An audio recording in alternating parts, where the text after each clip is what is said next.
시청자 여러분 안녕하십니까? 저는 서울에 있는 꿈을 꾸면 꿈대로 되는 꿈의 숲교회 최창범 목사입니다. 마귀는 한 번 공격해서 실패했다고 포기하지 않습니다. 마귀는 우리가 넘어질 때까지 계속 공격하며 기회를 노립니다. 그러므로 마귀의 시험에서 한 번 이겼다고 방심해서는 안 됩니다. 본문에서도 첫 번째 시험을 물리치신 예수님께 사탄은 두 번째 도전을 해오고 있습니다. 시험의 강도를 점점 높이면서 다가오는 것입니다. 높은 데서 뛰어내리라는 이 시험에는 어떤 교훈이 있습니까? 첫째, 이 시험은 인간의 명예욕을 자극하는 시험입니다. 인간의 명예욕에 관한 시험은 일찍이 바벨탑 사건에서부터 찾아볼 수 있습니다. 신할 광야에서 하나님을 대적하여 바벨탑을 쌓던 사람들은 한 목소리로 자, 성읍과 탑을 건설하여 그 탑 꼭대기를 하늘에 닿게 우리의 이름을 내자, 이렇게 말했습니다. 그들은 우리의 이름을 내자는 단순한 목적 때문에 거대한 바벨탑이라고 하는 토목공사를 시작한 것입니다. 이것은 인간이 가지고 있는 뿌리 깊은 헛된 명예욕을 지적해 주는 말씀입니다. 그러나 예수님은 명예욕을 자극하는 마귀의 시험을 물리치셨습니다. 왜 그걸 거절하신 것입니까? 그것은 하나님께 죄가 되기 때문입니다. 자기 이름을 나타내려고 하는 인간의 헛된 명예욕과 그 교만 속에는 하나님이 계실 자리가 없기 때문입니다. 이것은 지극히 인간 중심적인 사상입니다. 이런 인간만을 위한 인간 중심적인 사상이야말로 사탄이 역사할 수 있는 가장 좋은 토양인 것입니다. 둘째, 이 시험은 하나님께 도전하는 시험입니다. 예수님께서는 사탄의 시험에 사악한 의도가 숨겨져 있음을 꿰뚫어 보셨습니다. 그것은 하나님을 시험해 보라는 것입니다.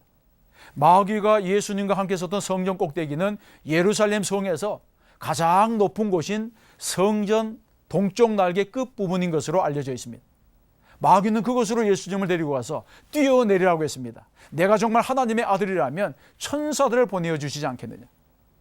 내가 여기에서 뛰어내려 상함이 없다면 세상 모든 사람들이 너를 메시아로 인정할 것이 아니냐. 그러나 예수님은 단호히 거절하셨습니다. 왜냐하면 하나님의 뜻을 테스트하는 것은 하나님을 시험하는 것과 같기 때문입니다. 다시 말해서 하나님의 말씀을 고의로 시험하는 것은 하나님의 존재 자체를 불신하는 것과 같습니다. 하나님은 하나님을 불신하는 악을 싫어하십니다. 그러므로 사탄이 노린 것은 하나님을 시험하게 하여 그 불신의 죄값을 받도록 하는 데 있었던 것입니다. 셋째, 그러면 마귀의 시험을 어떻게 이길 수 있습니까? 먼저 정황무오한 하나님의 말씀으로 마귀를 대적해야 됩니다. 그리고 사탄이 주는 시험의 본질적인 의도를 꿰뚫어 보아야 합니다.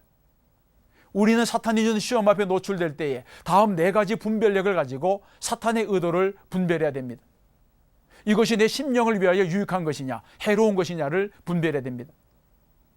사탄이 주는 어떤 유혹은 나의 육신을 위하여는 유익이 될 수 있지만 그것은 나의 심령을 죽이는 것, 나의 영혼을 병들게 하는 것일 수가 있습니다.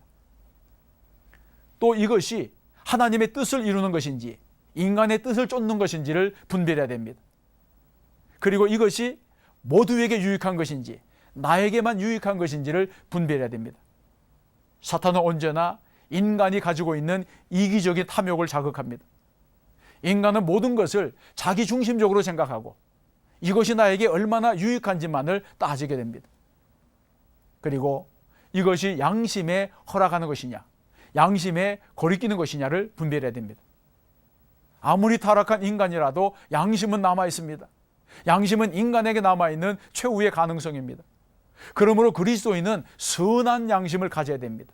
이 네 가지를 분별하면 사단의 공격에서 벗어날 수 있는 것입니다. 사랑하는 CTS 시청자 여러분, 우리가 사는 세상에는 사탄이 주는 거짓 진리와 양식이 아닌 그런 미끼들이 난무합니다. 어떻게 이런 사탄의 유혹으로부터 승리할 수 있습니까? 방법은 하나뿐입니다. 예수님처럼 말씀 위에 굳게 서야 됩니다. 그래서 사탄이 주는 거짓 진리들을 거부하고 주 너희 하나님을 시험하지 말라 담대히 외치며 정의롭게 살아가야 합니다. 우리나라와 민족의 장래가 교회와 성도들의 손에 달려있는 줄로 믿습니다. 그리스도인인 우리는 사탄이 주는 오염된 삶의 가치를 거부하고 그리스도의 제자로 살기로 결단해야 됩니다. 이것이 이 시대의 희망인 것입니다.